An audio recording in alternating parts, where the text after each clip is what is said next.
আপনারা অনেকে বলেছিলেন কলা গাছ চাষ পদ্ধতিতে একটা ভিডিও দিতে। আপনারা আমার চ্যানেলে যারা নতুন তারা এখন সাবস্ক্রাইব করেন।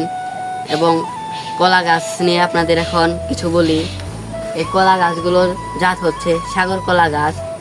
এই কলা গাছগুলো আপনারা ছোটো চারা এনে বুনবেন এবং এই কলা গাছগুলো বর্ষার আগে বুনবেন। বর্ষার সময় বুনলে পরে গাছগুলো মরে যাবে। এবং অনেকে বলে গাছগুলো ছায়া জায়গায় বুনলে নাকি বড় হয়, কিন্তু না, যে কোনো জায়গায় গাছগুলো বুনলেই ভালো হবে। দেখেন আমি এদিক দিয়ে লাগাইছি, কত বড় বড় হয়েছে এবং ভালো হয়েছে।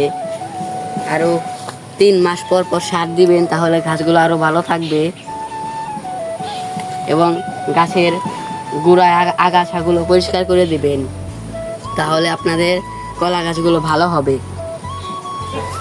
দেখেন এই যে এই কলা গাছটার গোড়ার আগাছা কয়েকদিন আগে পরিষ্কার করে দিয়েছিলাম। আবার দিতে হবে। আবার দেখুন একটা কলা গাছ থেকে আর কতটি করে কলার চারা বেরোচ্ছে। এগুলি পরবর্তীতে বড় হয়ে এগুলো থেকেও কলা ধরবে। দেখেন ওই দিক থেকে কলা চারা উঠে এদিক দিয়ে লাগিয়ে দিয়েছি। এই যে এদিক দিয়ে কয়েকদিন আগে লাগিয়েছি, দেখেন ছোট ছোট এগুলো।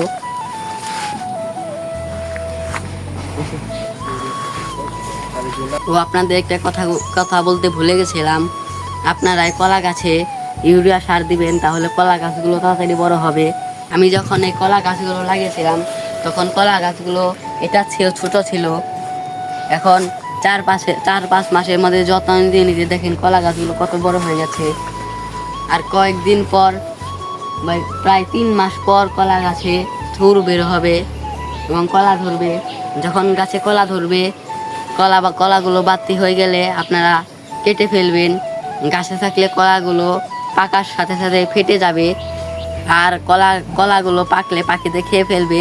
তার জন্য আপনারা কলা আগেই কেটে রাখবেন, না হলে পাখিতে সব খেয়ে শেষ করে দেবে কলাগুলো।